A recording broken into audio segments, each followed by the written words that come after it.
लेकिन हम समझते हैं कि पूजन को प्रधानता देनी चाहिए, भाषण को नहीं।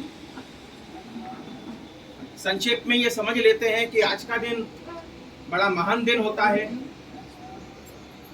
अवसर तो बहुत से आते रहते हैं जीवन में, लेकिन उन अवसरों को हम स्वीकार कर पाते या नहीं। कई बार हाथ में आई हुई चीज भी हाथ से निकल जाती है, तो हाथ में आ गई है तो निकलने मत देना। हमारी तो सीधी सरल भाषा है, चाहे तो हम संस्कृत बोल सकते हैं, लेकिन अब तक ऋषि मुनियों ने संस्कृत बोली और परिणाम यह हुआ कि हमारे हाथ में कुछ भी नहीं आया। तो जन सामान्य जो भाषा है उसमें अपने हम अनुभव बीच बीच में आपको बताते रहेंगे। संक्षेप में आज शिवरात्रि है और हिंदी हम समझते, सब समझते होंगे, है ना? तो हिंदी में जरा वार्तालाप अच्छा रहेगा। और हमें वो सौभाग्य मिला, सद्भाग्य मिला ऐसे संत के पास रहने का कि जिन्होंने 3000 साल का युग देखा। ऐसे हमारे जो सदगुरु कोई तो होता है ना? तो हमारे जो सदगुरु हैं जिन्होंने हमारी आत्मा को जागृत किया। अब आप सबको यहाँ सूर्य लगाया है, सूर्य, ये सूर्य शक्ति और जागृति का प्रतीक है। तो हमें ऐसा सद्भाग्य मिला प्रत्यक्ष, जैसे आप लोग हमारे सामने बैठे हैं, आप हमें सुन रहे हैं, आप हमें स्पर्श कर सकते हैं, देख सकते हैं। ऐसे बचपन में हमें हमारे गुरुदेव श्री श्री महाअवतार बाबा जी, प्रेम से बाबा जी कहते हैं, कोई अवतार बाबा जी कहता है, ऐसे सदगुरु, श्री सदगुरु हमें मिले और उन्होंने इस जगत के सत्य को, उसकी हकीकत को हमें बता दिया। बस उनके जो शब्द थे वो काम कर गए और बचपन से सत्य समझ में आ गया और फिर हमें लगा कि अब सत्य को अनुभव करना है। सत्य को अनुभव किया। सत्य के अनुभव के लिए गुरु का सानिध्य चाहिए, तो गुरु ने हमें अपनी गोद में, बचपन था तब हमारा, अभी भी बचपन है, 7 महीने रखा। प्रत्यक्ष सदगुरु महाअवतार बाबा जी ने, जो केवली हैं, 3000 वर्ष की जिनकी उम्र है, महाराष्ट्र के लगभग समस्त संत जो 1000 साल की परंपरा में हुए हैं, वो सारे के सारे संत कहीं ना कहीं हिमालय जाके महाअवतार बाबा जी को मिले। ऐसे उन संत को प्रत्यक्ष मिलने का सुअवसर हमें प्राप्त हुआ। तो आज हम जो यहाँ चर्चा करेंगे, आज हम जो यहाँ पे अर्चा करेंगे, आज जो चर्चा नहीं केवल करनी, अर्चा भी करनी है ना? केवल बोलना वो तो सूचनाएं होती हैं, लेकिन उनको जब हम हृदयगम में करते हैं, हृदय में धारण करते हैं, आचरण में डालते हैं, तो वो फिर अर्चा होती है, अर्चना होती है, चर्चना नहीं होती है। तो बीच बीच में कुछ हमें लगेगा, बाबा जी जो हमें माध्यम बना के बुलाएंगे वो हम बोलेंगे, हमारा तो कुछ भी नहीं है। I am just like instrument, जैसे एक माध्यम होता है, बस पोस्टमैन आता है, लेटर दे के जाता है, उसमें उसका कुछ भी नहीं होता है। संदेश वाहक हैं, परमात्मा तो कोई नहीं हो सकता, है ना? तो परमात्मा की शक्ति, ऋषियों की, संतों की, सिद्धों की शक्ति काम करती है। जो लोग अपने विचारों को कंजस्टेड रखते हैं, नैरो रखते हैं, वो लोग कभी पूर्णता को नहीं प्राप्त हो पाते। अभी जैसे वो आई, उन्होंने कहा, हमारे भाई ने, छोटी छोटी बातें हैं, घर की हैं, बोले ये हमारी अर्धांगिनी है। हमने कहा व्यवहार से ये अर्धांगिनी होंगी, लेकिन अध्यात्म के पथ पे अर्धांगिनी नहीं चलती, पूर्णांगिनी चलती है ना? हम लोग जब कहते हैं पूर्णमदः पूर्णमिदं पूर्णात् पूर्णमुदच्यते पूर्णस्य पूर्णमादाय पूर्णमेवावशिष्यते, तो पूर्ण बनना है। 100 में से 70 नंबर आते होंगे या 30 आते होंगे या 35 होते, सबका विधान अलग अलग है। हमारे यहाँ 33% में पास करते हैं, कहीं 50% में पास करते हैं, और मे भी कहीं कहीं माइनस मार्किंग भी होती है। लेकिन एक बात बताओ, ये अध्यात्म का पंथ ऐसा है, इसमें से 100 में से 100 नंबर चाहिए। 1% का मार्जिन भी ऐसे समझो, वो 99% नहीं होता है, 0% होता है। तो हमें पूर्णता हासिल करनी है, और पूर्णता का तरीका एक ही है कि जो पूर्ण हुए हैं, दीपक अगर प्रकट होगा तो तुम्हें प्रज्वलित कर सकता है, और अगर दीपक प्रकट नहीं होगा तो तुम्हें प्रज्वलित नहीं कर सकता। तो ऐसे पूर्ण महापुरुष जिनके अंदर का प्रकट हुआ है, जिन्होंने आत्मबोध प्राप्त किया है, आत्मज्ञान प्राप्त किया है, आत्मा की अनुभूति की है, अंतर की यात्रा की है और सतत उसमें रहे हैं। थोड़ी देर के लिए तो यात्रा कोई भी कर सकता है, लेकिन सतत उसमें रहना, ये सदगुरु होते हैं, वो हमेशा उसमें रहते हैं। व्यवहार से दिखते हैं वो, जैसे आप अपने बच्चे को घर पे छोड़ के आए, छोटा सा बच्चा है, तो आप कुछ भी करेंगे लेकिन चिंतन आपका उस बच्चे में ही रहता है। कई बार लोग कहते हैं कि हम अगर सतत मंत्र जाप करेंगे, सतत आत्मचिंतन करेंगे तो फिर संसार के काम कैसे कर पाएंगे। वो करने नहीं पड़ते, स्वतः होते रहते हैं। कैसे होते हैं कि जैसे बच्चे के साथ हमारा आत्मीय जुड़ाव हो जाता है कि मेरी संतान, ऐसा जब जुड़ाव हमारा हो जाता है कि मेरे सतगुरु व्यवहार से सबके हैं लेकिन निश्चय से वो मेरे हैं, तुम्हारे जितने होंगे उससे ज्यादा हमारे हैं, ऐसा जब अपनापन आ जाता है तो चिंतन करने की आवश्यकता नहीं पड़ती। श्वास लेने के लिए कभी प्रयत्न किया है क्या? हृदय की धड़कन को चलाने के लिए कभी प्रयत्न किया है क्या?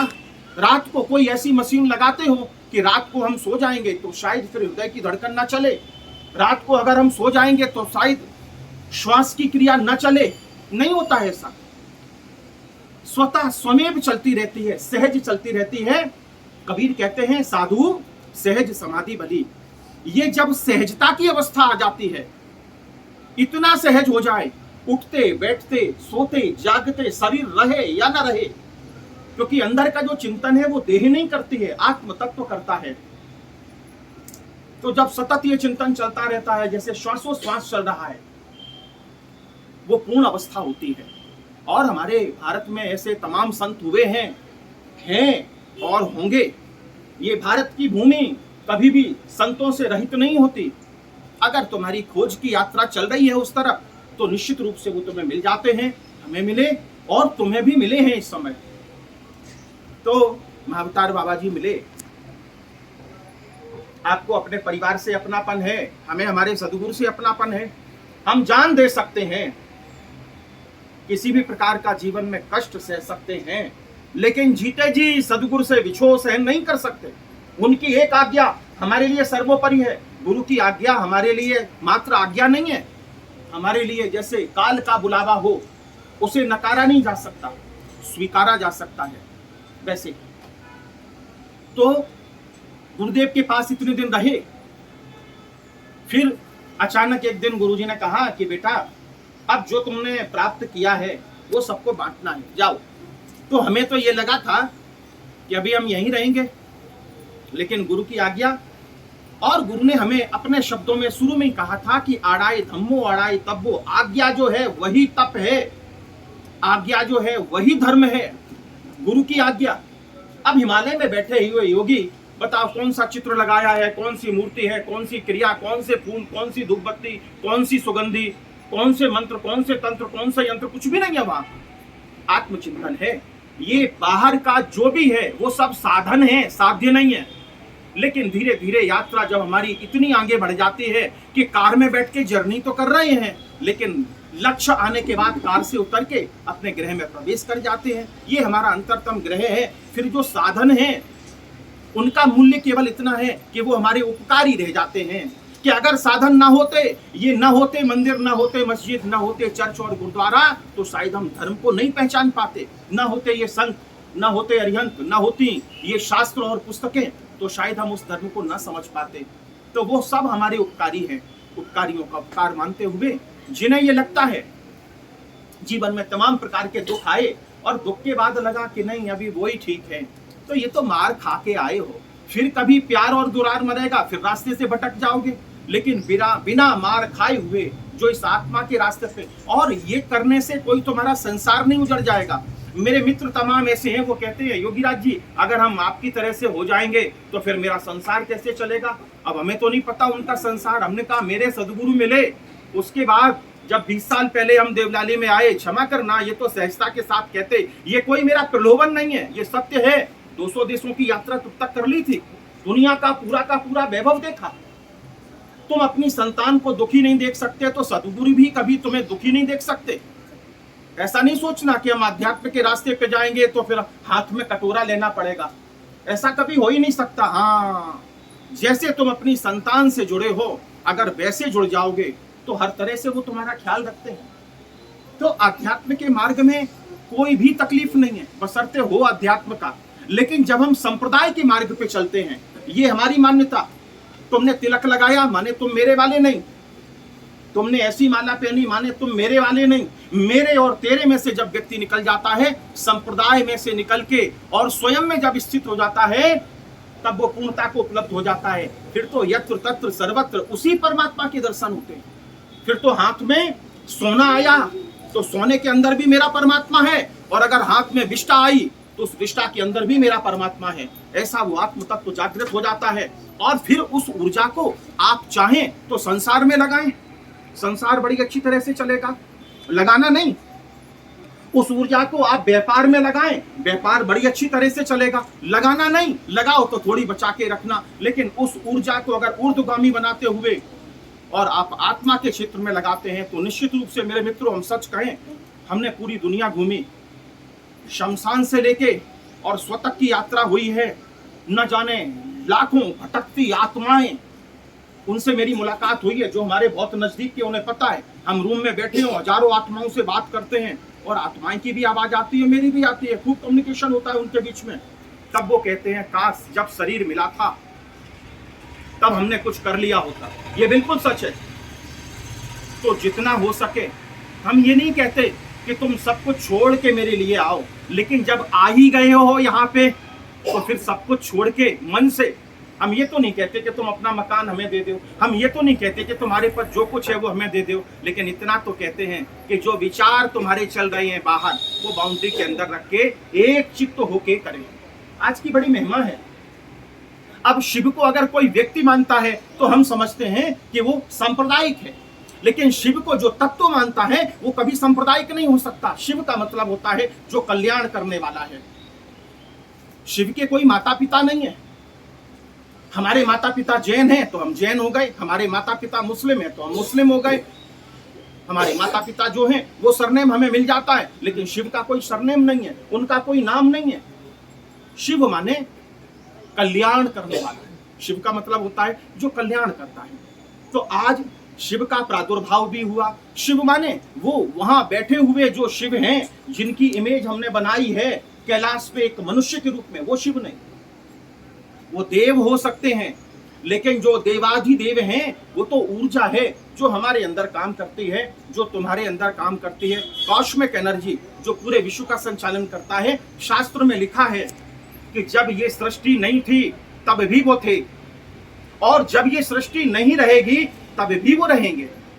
तो ऐसी वो आदि शक्ति जो है, इसलिए उन्हें आदिनाथ कहते हैं। तो उनका प्रादुर्भाव आज हुआ, आज के दिन हुआ, लेकिन आज नहीं हुआ, बहुत पहले हुआ। और कब हुआ? बोले जब सृष्टि नहीं थी तब भी वह तत्व था, और जब सृष्टि नहीं रहेगी, विनाश हो जाएगा, तब भी वह तत्व रहेगा। तो हम लोग जो साधना करते हैं, जो आराधना करते हैं, वो किसी सिंबल की आराधना नहीं करते, किसी व्यक्ति की आराधना नहीं करते। गुरु को भी हम व्यक्ति नहीं, तत्व मानते हैं, तत्व से जुड़े। आपको पता होगा हमारे यहाँ किसी भी धर्म का, किसी भी जाति का, किसी भी मजहब का, जो कि हम तो किसी को नहीं मानते, कोई भी संत आया होगा उसे उतना ही हमने सम्मान दिया है कि उसके अंदर भी मेरा वही परमात्मा बैठा है। ठीक है। तो आज के दिन शिव तत्व का प्राकट्य हुआ था। आपका जन्मदिन हो तो उस दिन आपको कैसा उत्साह रहता है, हैं? और कुछ विशेष ऊर्जा आपको महसूस होती है। ऐसे वो जो शक्ति है उसका प्रादुर्भाव हुआ आज के दिन। तो आज जो लोग, देखिए हमारे यहाँ वाईफाई है, लेकिन अगर उससे आप कनेक्ट हो जाएंगे तो आपका मोबाइल काम करेगा नहीं। बोले वो तो माँ है, वो तो मेरे ऊपर कृपा करेगी, लेकिन कोड तो डालना पड़ेगा कि नहीं डालना पड़ेगा। ये सरल भाषा में हम समझ जाएं।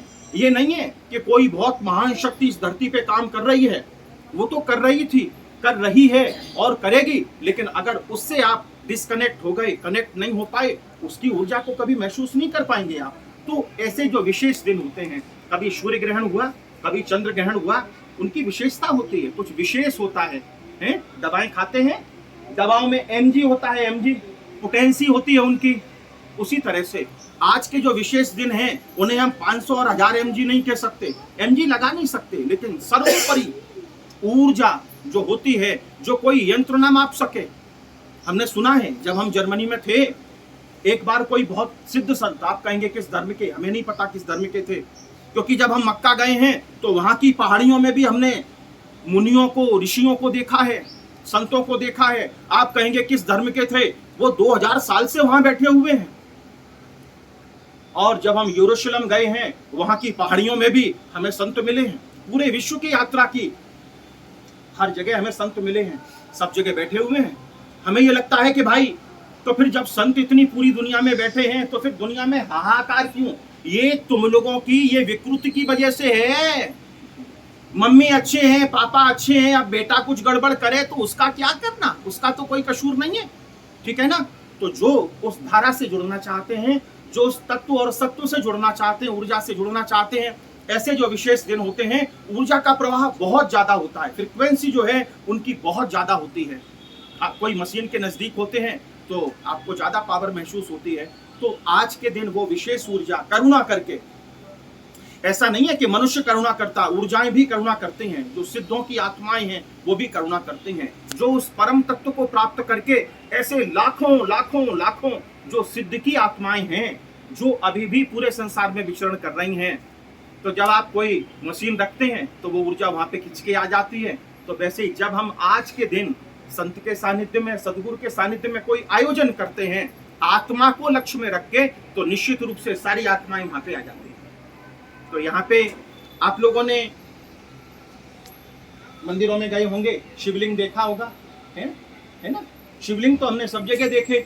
ये जो शिवलिंग के भारत में नहीं होते हैं, और शिवलिंग का मतलब लिंग नहीं होता है, क्षमा करना, संस्कृत में लिंग का मतलब होता है चिन्ह, प्रतीक।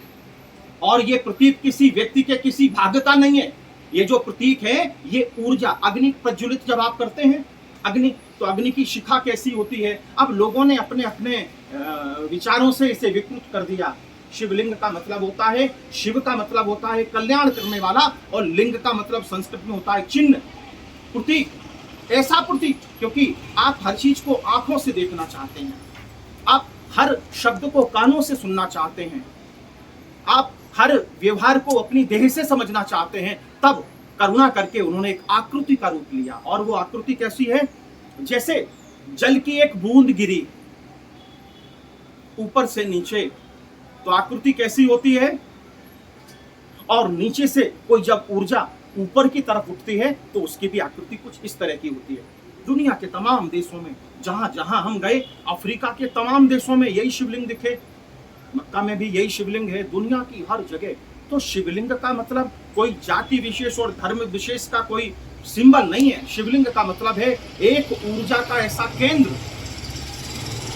हम ये मानते हैं कि वाईफाई तो सब जगह है, लेकिन एक छोटा सा कुछ लगाना पड़ेगा आपको, वो अगर नहीं है तो वो ऊर्जा, ऊर्जा यत तत् सर्वत्र, सब जगह है। ऊर्जा कहाँ नहीं है? हर जगह है। लेकिन महसूस करने के लिए एक छोटा सा सिस्टम आप लोग क्रिएट करके वहां पे इंस्टॉल कर देते हैं, तो उससे वो ऊर्जा हमें वो पकड़ने लगती है। तो आज के सारे जो हैं वो यही है। तो हमारे गुरुदेव ने हमें जब उन्होंने आदेश दिया कि जाओ अभी और सब जगह जो प्राप्त किया है वो बांटना, तो एक मुट्ठी चावल दिए थे गुरुदेव ने। आज वो चावल के रूप में ये जो आप देख रहे हैं, ये आज के 43 ईयर्स पहले, 43 साल पहले गुरुदेव ने हमें छोटे से एक मुट्ठी में एक चावल दिए थे। वो चावल हमने रख लिए, पूरे विश्व की यात्रा की।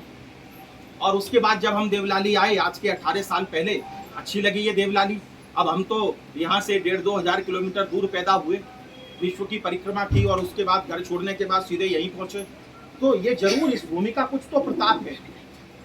कई बार ऐसा लगता है कि चलो देवलाली से बाहर कहीं जाएं, दुनिया से बुलावे आते रहते, लेकिन हम देवलाली नहीं छोड़ पाते। अभी देखो पीछे का घर छोड़ा तो देखो देवलाली की हद में ये आखिरी मकान है, अभी यहीं से तो ये सीमा शुरू हो जाती है देव।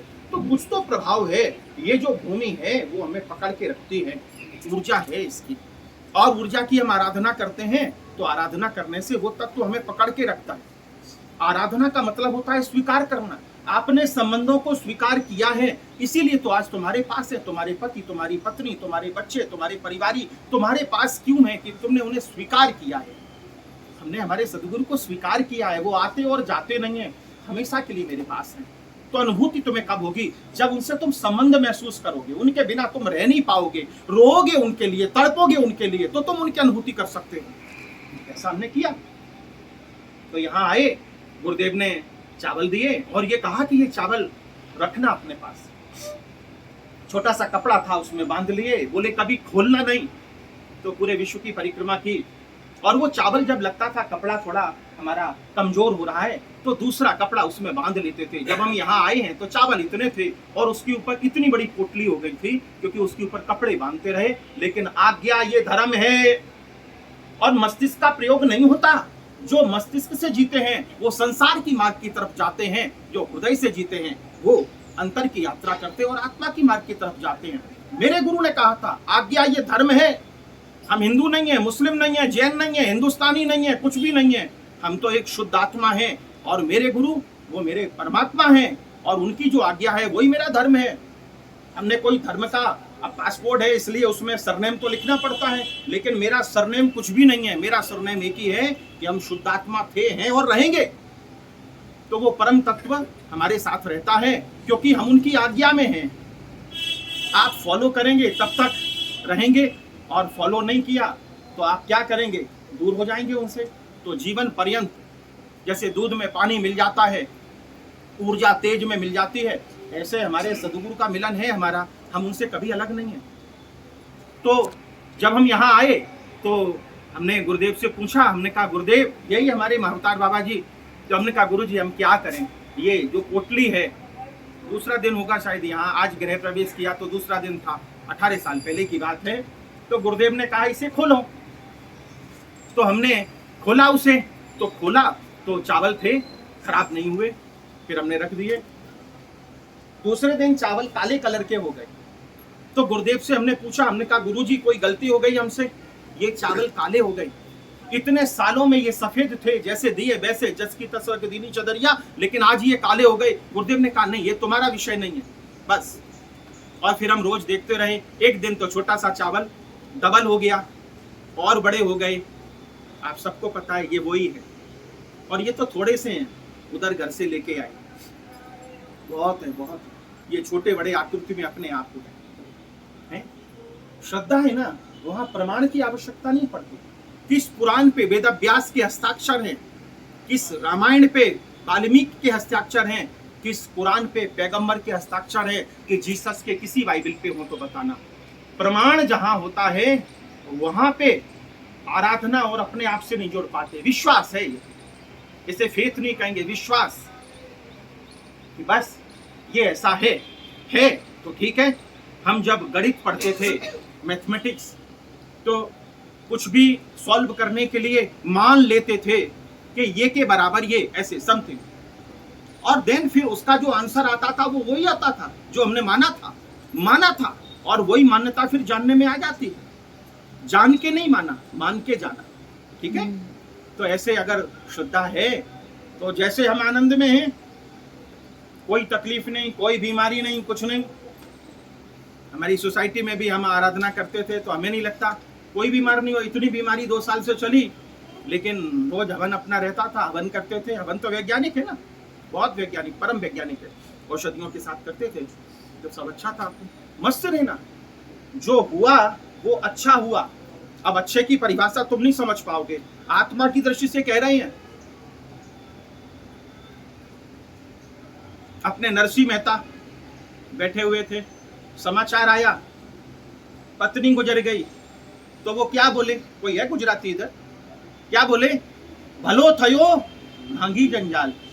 और इतना ही नहीं कहा, आधी यात्रा नहीं की, आगे उन्होंने कहा खूब भजोशु श्री गोपाल। ये सारे के सारे रिश्ते माने हुए हैं, जाने हुए नहीं है, माने हुए हैं। और ये मान्यताएं सब तुम्हारी शमशान तक हैं। अगर बहुत देरी से रात को मरे तो 2-4 घंटे बेटे रख लेंगे, लोक लाज बस। और अगर कहीं दिन में मरे तो शाम तक पूरा कर देंगे तुम। ये बेटे शमशान की यात्रा के लिए हैं तुम्हारे, लेकिन सद्गुरु तो परम की यात्रा कराता है। इतने दुखी होने के बावजूद भी, इतने परेशान, हम समझते इसमें से जितने भी हैं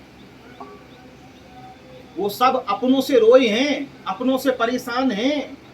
जितने बैठे हैं यहाँ पे, हम भी थे पहले बचपन में अपनों के सताए हुए, अपनों से सावधान, लेकिन उसके बावजूद भी पता नहीं हम इस मार्ग पे नहीं चलते।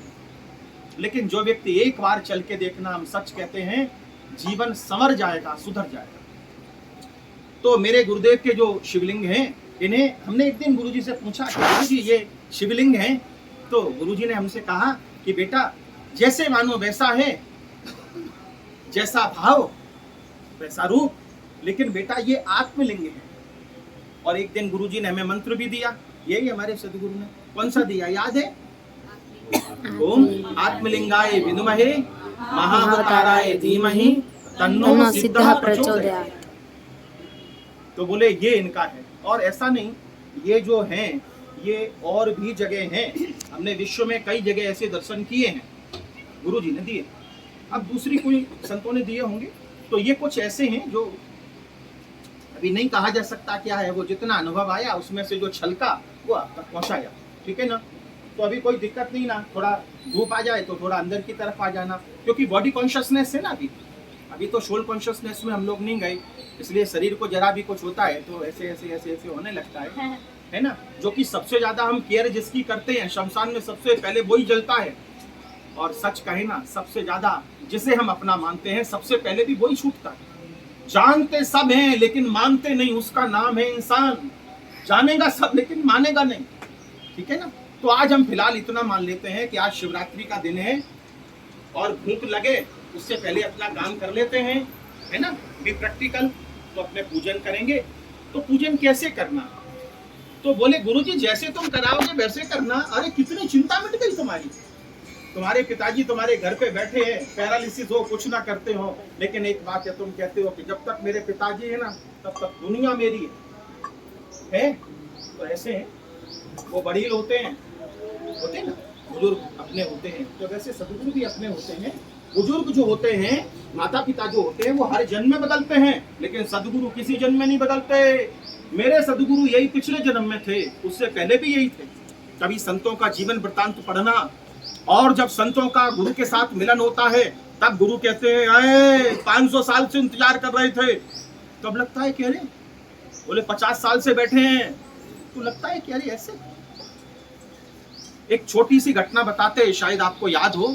एक डॉक्टर राम भोसले जी हुए, वैसे तो नासिक के ही थे, क्योंकि हम उस समय नासिक आए नहीं थे, कभी नहीं आए थे। हम नागपुर में थे और नागपुर में वहाँ पे थोड़े दिन के लिए प्रोफेसर हो गए थे, बच्चों को पढ़ाते थे। अचानक एक अन्ना जादव करके सातारा के, वो मेरे पास आए और बोले योगीराज जी, ये डॉक्टर राम भोसले जी ने आपको बुलाया है। तो राम भोसले जी से हमने पूछा, नहीं उनसे पूछा अन्ना जादव जी से कि भाई ये राम भोसले जी कौन है, हमें पता नहीं, डॉक्टर माने कोई डॉक्टर होंगे।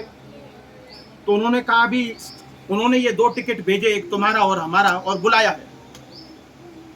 तो हम बॉम्बे गए। ये बात है 2003 की, 2003 की बात है। नागपुर में थे तब, यहाँ शायद हम 4 में आए, 4 या 5 में यहाँ आए। तो वहां पहुंचे बॉम्बे में, डॉक्टर राम भोसले जी, उन्हें सद्भाग्य मिला था 7 साल महाअवतार बाबा जी के पास रहने का। 7 साल रहे हैं वो। आजादी से पहले भारत छोड़ के चले गए, ब्रिटिश सरकार उनके पीछे पड़ी थी। नेपाल पहुंचे, तिब्बत पहुंचे, और उसके बाद भारत की स्वाधीनता के बाद यहाँ आए। तो वो कहाँ थे, मुंबई में रहते थे। और जब हम गए तो बुजुर्ग थे, काफी बड़ी उनकी उम्र थी, एकदम खड़े हुए, आखिरी में उनकी रोशनी चली गई थी आँख की, और एकदम ऐसे, और वो हमसे बोले योगीराज आज आए, कब से बैठे हैं। तब हमें बाबा जी की याद आई। मेरे बाबा जी भी जब हिमालय में हमें मिले, हम बाबा जी को नहीं मिले, बाबा जी हमें मिले, क्योंकि हम तो उन्हें नहीं पहचान पाते ना। सो ही जाना ही जेहु देहि जनाहि, वो परमात्मा जिसे अपनी पहचान कराना चाहता है उसी की हो पाती है। वरना बाजू में से निकल जाए, अपने साथ कई बार सालों रहा हो, लेकिन ये मोह का पर्दा ऐसा होता है कि हम नहीं पहचान पाते। तो परमात्मा की कृपा जिस पे हो जाती है संत अर्यंत की, वही उस तत्व को समझ पाता है। फिर वो बोले कि जब हम गुरु जी के पास थे, अब चूंकि हम तो बचपन में गुरु जी से मिले, डॉक्टर राम भोसले तो उस समय काफी बड़े थे, तब उन्होंने कहा था कि जब तुम मेरे पास से जाओगे, देश आजाद होगा, आजादी के बाद जब तुम बॉम्बे में जाओगे, तब तुम्हारे उत्तरार्ध में, जब तुम शरीर छोड़ने की अवस्था में जाओगे, तब योगीराज को बुलाना। और आगे की बात ऐसी है कि जो अभी नहीं कही जा सकते, बड़ी कृपा की उन्होंने। तो ऐसे जो सदगुरु होते हैं वो कई जन्मों से अपने साथ होते हैं, समझ रहे हैं ना। कई बार ऐसा होता है, हमें किसी के प्रति बहुत आकर्षण होता है, वो कुत्ते का बच्चा क्यों ना हो, कोई वस्तु क्यों ना हो, तो हमें महसूस होना चाहिए। और कई बार अपने साथ रहता है, उससे उतना अपनापन नहीं होता है। तो जहाँ बहुत अतिशय लगाव जैसा महसूस हो, क्षणिक नहीं परमानेंट, तो समझ लेना कि इससे हमारा बहुत पुराना कोई संबंध है। कभी किसी से मिलते हैं तो अपनापन लगता कि नहीं लगता, हम ये भूल ही जाते हैं कि ये अपना है कि पराया है। ऐसा ये जन्मों जन्मों की यात्रा, ये जो जर्नी है ना, ये कोई आज की नहीं है। आप मानो ना मानो, आत्मा है और वो शाश्वत है, और उसके बिना ये शरीर हमारा नहीं चलता। ठीक है, तो आज हम लोग पूजन करेंगे। और आज चूंकि शिव का जन्म भी हुआ और आज शिव की शादी भी हुई। शादी का मतलब समझते? शादी का मतलब ये नहीं कि ओ वर को बुलाओ, वधू को बुलाओ, ओ वो वाली नहीं। ये मिलन, और ये मिलन ऐसा कि जो कभी विछोह में परिवर्तित ना हो, वो मिलन, समझे? तो जो दो ऊर्जाओं का मिलन हुआ था, वो भी आज हुआ था। तो आज शिव की शादी भी हुई है और आज शिव का जन्म भी हुआ है। शादी का मतलब है, जन्म का मतलब है वो ऊर्जा अस्तित्व में आई, और शादी का मतलब है वो ऊर्जा बांटने की इच्छा हुई। समझ रहे मेरी बात कि नहीं? तो शिव ने आज शिव तत्व का प्रवाह भी शुरू किया था और आज उनका अस्तित्व भी हुआ। तो आज उनका जन्म भी हुआ। आप जन्म कहेंगे तो आप कहेंगे गुरु जी आप तो कहते थे शुरू से वो है। अरे उनकी तो वो केवली गम्य है, सब उनका तो वो जाने, है ना। अपने को तो उतना ही समझना है, कितना समझना है, जितने से अपना काम चले। ठीक है, तो ऐसे सब अच्छा है, सब कोई दिक्कत नहीं ना। अच्छा ऐसे लग रहा हो कहाँ यहाँ आ गए, वो दोस्त हमें पकड़ के ले आए, हम तो जाने वाले थे उधर, आज उधर का कार्यक्रम। अरे उधर का इधर का कुछ भी नहीं है भाई, अंदर का करना है। ये बाहर की यात्रा छोड़ो, ये तो प्रतीक है यहाँ और वहां जाने के। आखिरी में तो तुम्हें अंतर की यात्रा करनी पड़ेगी। सच कहे ना, जब तुम लोगों से तंग आ जाते हो तो कहाँ जाते हो? लोगों के बीच में या एकांत में? जाहिर है कि तुम एकांत में जाते हो कि नहीं? घर छोटा है तो बाथरूम में भी जाके रो लेते हो, लेकिन एकांत की जरूरत पड़ती है। एक का भी अंत हो जाए जहां, वो एकांत। एक का मतलब होता है अहंकार। जब तक देहाध्यास है तब तक तुमने कभी देखा होगा तुम बहुत मौज में हो, बहुत मजे में हो, और कोई सामने से निकल जाएगा, कुछ हो जाएगा तो वो भी पता नहीं चलता। एक का अंत है जब तुम बॉडी कॉन्शियसनेस को भी भूल जाओ, देह के अध्यास को भी भूल जाओ, जब तुम्हें पता ही नहीं चले। और कई बार हमारे जीवन में ऐसा होता, हम खो जाते कि नहीं? होते हैं। कई बार ऐसा हुआ हम खो जाते हैं। जिस दिन तुम खो जाते हो उस दिन तुम पा जाते हो। समझ रहे ना? और ये हमेशा के खोने की यात्रा है। तो खोना है कि नहीं? एक डिपार्टमेंट होता है, कहीं आप जाते हैं, बड़े बड़े टेंट लगे होते हैं, कभी मेला जैसा, तो एक विभाग होता है, उसका नाम होता है खोया पाया विभाग। पाया खोया नहीं, और तुम सब पाना चाहते हो इसलिए पा नहीं पाते हो। खोया पाया विभाग, खोगे तो पाओगे, क्या बात है, दोगे तो मिलेगा। नहीं, पहले हमें तो भरोसा नहीं है, पहले हमें मिले फिर हम देंगे। और ये जर्नी तुम्हारी चल रही है। जिस दिन तुम खोना सीख जाओगे, जिस दिन तुम मरना सीख जाओगे, जिस दिन तुम मिटना सीख जाओगे, उस दिन तुम पाना सीख जाओगे। उस दिन जीने की कला आ जाएगी और जीवन जीने लगोगे। ठीक है, तो आज अपना क्या करेंगे? आज पूजन करेंगे थोड़ा, तो शुद्धता हो गई हमारी। जैसे हम लोग ये हमारा ऐसे थोड़ा तो विज्ञान बताते। हम तो प्रोफेसर थे बाहर देश में, पीएचडी तक पढ़ाई की, डॉक्टर बने, सब बने, लेकिन अभी समझ में आता है जो अंतर की यात्रा है, आनंद उसी में है। बाहर के साधनों में मजा हो सकता है लेकिन आनंद नहीं है ना? है, समझ रहे ना? तो एक एक साइंस बताते तुम्हें। शुद्धि अगर नहीं होगी, आदमी कहता ना इतने सालों से हम लोग साधना कर रहे हैं लेकिन कभी रियलाइजेशन नहीं हुआ, अनुभूति नहीं हुई। तो शुद्धि होगी तो सिद्धि होगी। सिद्धि माने रियलाइजेशन लाइफ में। वो कब होगा? जब शुद्धि होगी। तो हम लोग क्या करते हैं, ऐसा जब कुछ करते हैं ना, तो शरीर की भी शुद्धि जरूरत है ना। शरीर से समाधि तक की यात्रा है ना। तो हम लोग क्या करते हैं, जो हमारा ये राइट कान होता है, राइट इसमें पूषा नाड़ी होती है। पूषा नाड़ी इसमें होती है। तो हम क्या करते हैं, राइट हैंड से ऐसे कान को पकड़ लिया, बस इससे शुद्धि हो जाती है। जनेऊ पहनते कि नहीं पहनते? तो इसमें क्या किया, इसको तो सब लोग कान को पकड़ लेंगे, दोनों कान को नहीं, एक कान को, और बस शुद्धि हो जाती है। कभी आप साधना में बैठे हैं और अचानक अपान वायु निकली, या उडकार आई, डकार आई, या जमाई आई, या छींक आई, कुछ भी आया। हर बार स्नान संभव नहीं हो पाता, क्योंकि अशुद्धि तो एक एक सेकंड में होती रहती है, तो तुरंत जैसे ही महसूस हो, गलत विचार भी आया, क्योंकि ये भाव यात्रा है जो है, ये सब भाव यात्रा हो रही है भाव की, आत्मा की, तुरंत कान पकड़ लेना। कहते हैं ना, गलती करते तो क्या करते हैं गुरु जी, ऐसे ही करते, तो इसका मतलब क्या, ये सिंबॉलिक है। इसका मतलब ये है कि यहाँ कुछ तो है, और राइट कान पकड़ते हैं। अच्छा, समझदार लोग दोनों पकड़ लेते, लेकिन राइट पकड़ते कि गुरु जी सॉरी सॉरी, तो इसका मतलब क्या है, सॉरी का मतलब है कि भूल हो गई, क्षमा, तो शुद्धि होती है। पूषा नाड़ी है इसमें, कौन सी, पूषा नाड़ी। तो जैसे कान पकड़ा, तो ऐसे कान पकड़ लेना जरा, और हम 5 मंत्र बुलाते हैं, तो 5 मंत्र आप लोग मेरे साथ बोलना।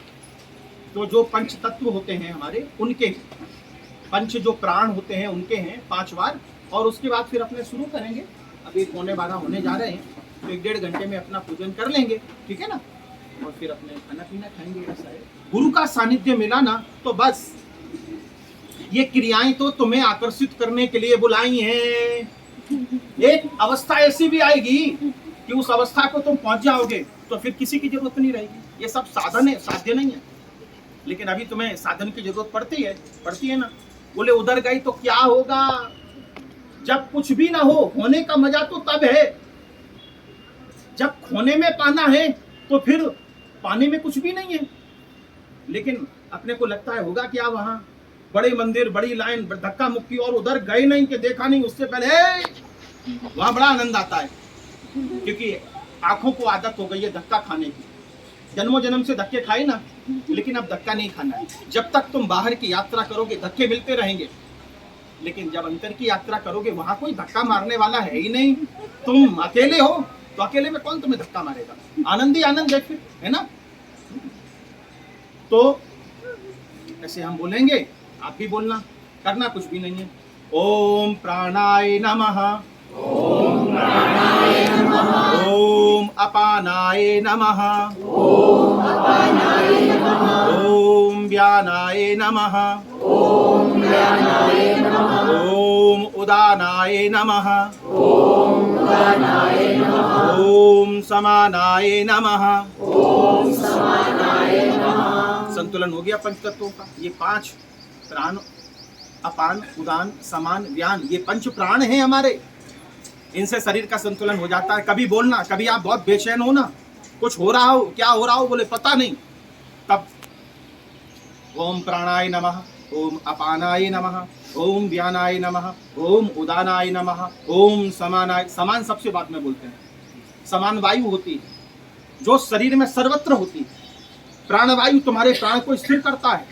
शरीर में आत्मा है क्योंकि प्राण है, प्राण वायु है, तो सर्वोपरि प्राणवायु होती है। प्राण, अपान, उदान, समान, व्यान, ऐसे 5 ऐसे बोल लेना। उनको नमः माने नमस्कार आप करोगे तो बस संतुलन हो जाता है। तो ये शुद्धि के तरीके हैं, ये भाव यात्रा की बातें हैं। अब हम बाबा जी के पास थे तो कुछ नहाना नहीं, धोना नहीं, कुछ नहीं, ऐसी बात। तो कुछ ऐसे कुछ क्रियाएं थी नहीं, गुफा में रहते थे बाबा जी के साथ, बड़ा आनंद आता था।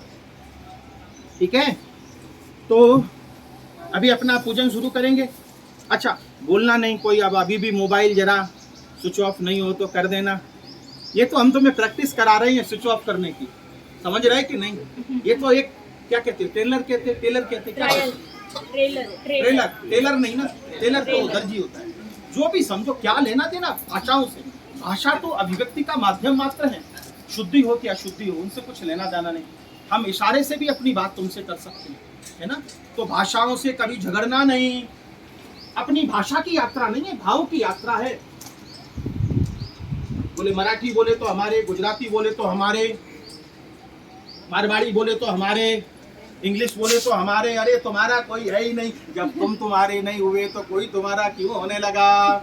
हम लोग जब मिलते हैं ना तो पूछते हैं पहचाना है, पहचाना नहीं पहचाना। अरे तुमने अपने आप को नहीं पहचाना तो वो तुम्हें कहां से पहचानने वाला। साथ देना है तो अपने का साथ देना है तो दुनिया साथ देगी। साथ लेने के चक्कर में मिले ना तो कोई, इसलिए क्या करना है, साथ देना है, बस दे के लेना है ना। खोना और पाना, समझ गए ना। तो अभी जीवन में कोई भी मुसीबत आएगी ना तो तुम विचलित नहीं होगे। गुरुजी ने कहा पहले खोना। तो ठीक है, ऐसे अभी कर लेंगे। श्री बहन नमस्ते।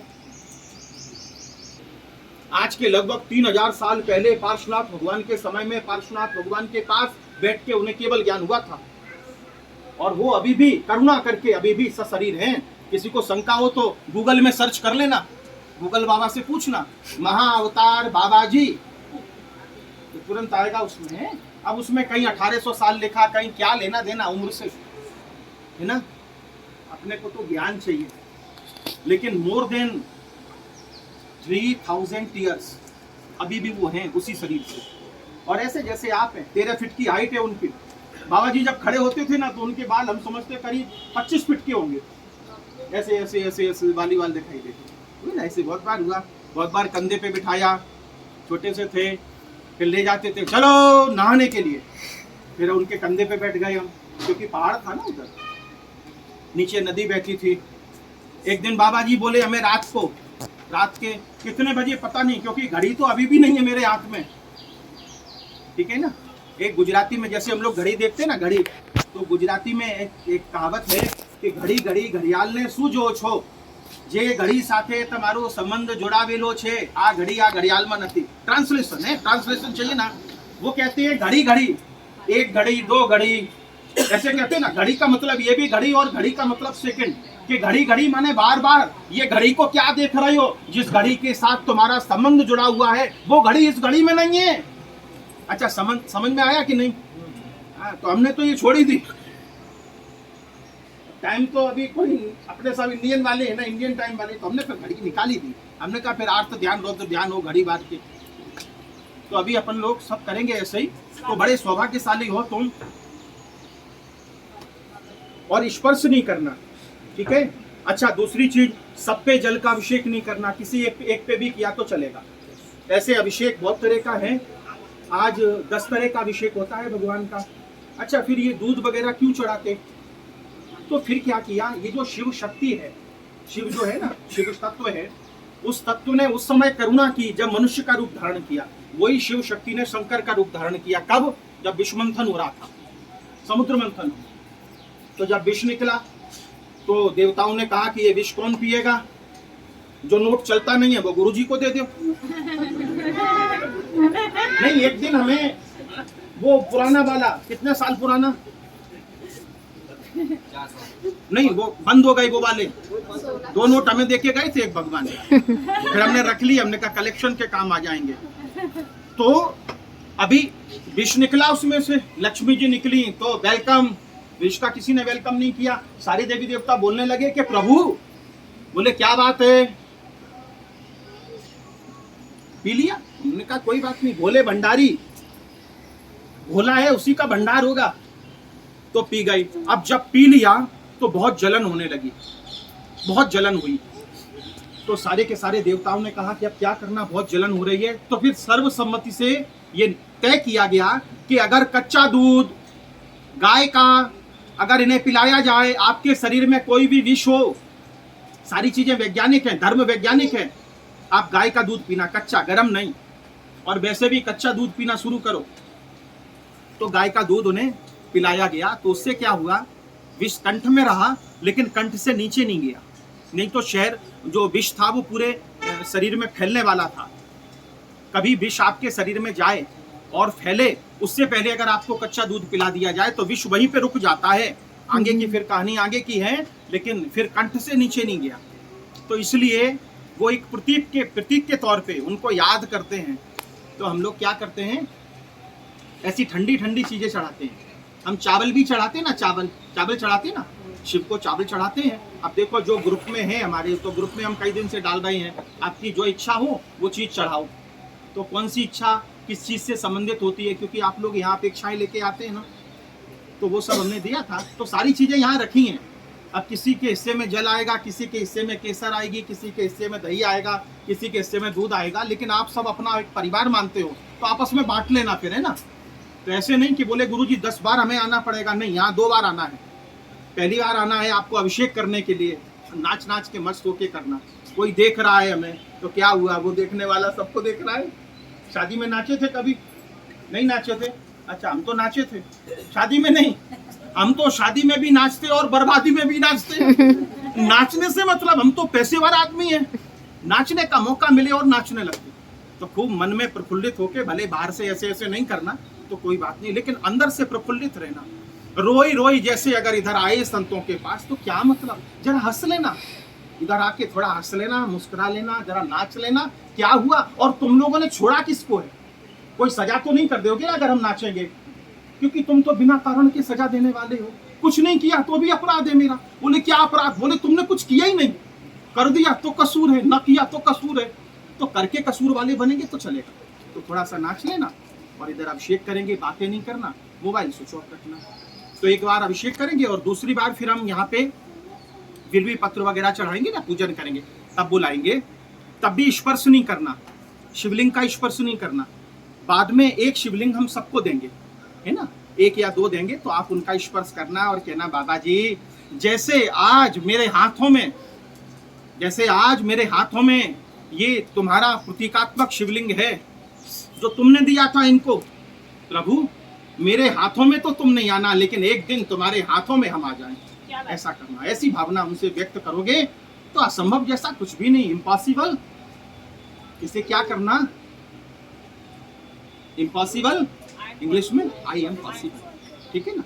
तो व्यू चाहिए तुम्हारा, जैसे हम लोग एक इंग्लिश में कहते हैं कि रियलाइज हुआ, रियलाइज है, ऐसे कहते हैं ना इंग्लिश में, क्या कहते हैं? हमारी तो बहुत इंग्लिश पुअर है, क्योंकि हम भाषा को कभी महत्व ही नहीं देते। रियलाइज, तो रियलाइज का मतलब है अलग अलग किया, रियल आइज है ना, दिव्य दृष्टि कहते हैं जिसे।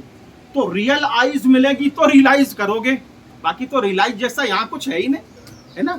और ये संसार वाले कोई रियलाइज थोड़े ही कराते, रियलाइज कैसे कराएंगे? ऐसे सजा देंगे फिर कह के रियलाइज हुआ। ये बहुत गंभीर आदमी है, बार बार सजा देते हैं, फिर भी जाओगे उन्हीं के पास, जाओगे उन्हीं के पास। आदत हो गई ना, अब इस आदत में से निकलना। तो थोड़ा प्रफुल्लित मन से कि प्रभु आज जैसे आपका प्रतीक रूप ये आत्मलिंग यहाँ मेरे हाथों में आया है, क्योंकि हम लोग कई बार बोलने में गड़बड़ी कर जाते, भगवान से भी कहते हैं भगवान बैठो थोड़ी देर अभी हम आते। तो ऐसे बोलना कि जैसे आज ये प्रतीक रूप शिवलिंग आत्मलिंग आपका मेरे हाथों में आया है और इसका दिव्य स्पर्श हम कर रहे हैं, प्रभु एक दिन हम भी आपके हाथों में आ जाए, ठीक है। गुरु को हाथों में नहीं लेना, गुरु के हाथों में आना, उंगली पकड़ना गुरु की, क्या करना? ये गुरु और ये उंगली, तो क्या करना?